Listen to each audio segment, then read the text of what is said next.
pots fer tu pel teu país?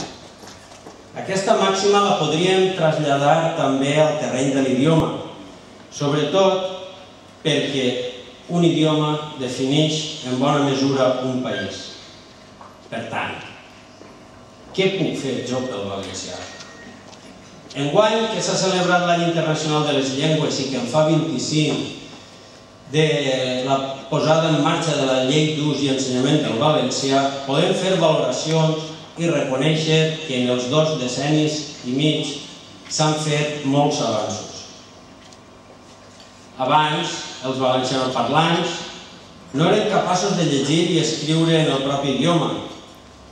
Actualment, gràcies al voluntarisme i la constància de milers de mestres, s'ha incrementat notablement el nombre de persones que coneixen bé el valencià. L'avanç, que es deu sobretot a l'esforç del professorat, es contraposa amb una realitat cruel i tossuda, ja que les enquestes constaten que en els últims anys ha baixat el percentatge de persones que usen el valencià. I davant d'aquesta situació preocupant, ens hauríem preguntat, parafrasejant aquella sentència del president nord-americà, què puc fer jo per la meva llengua?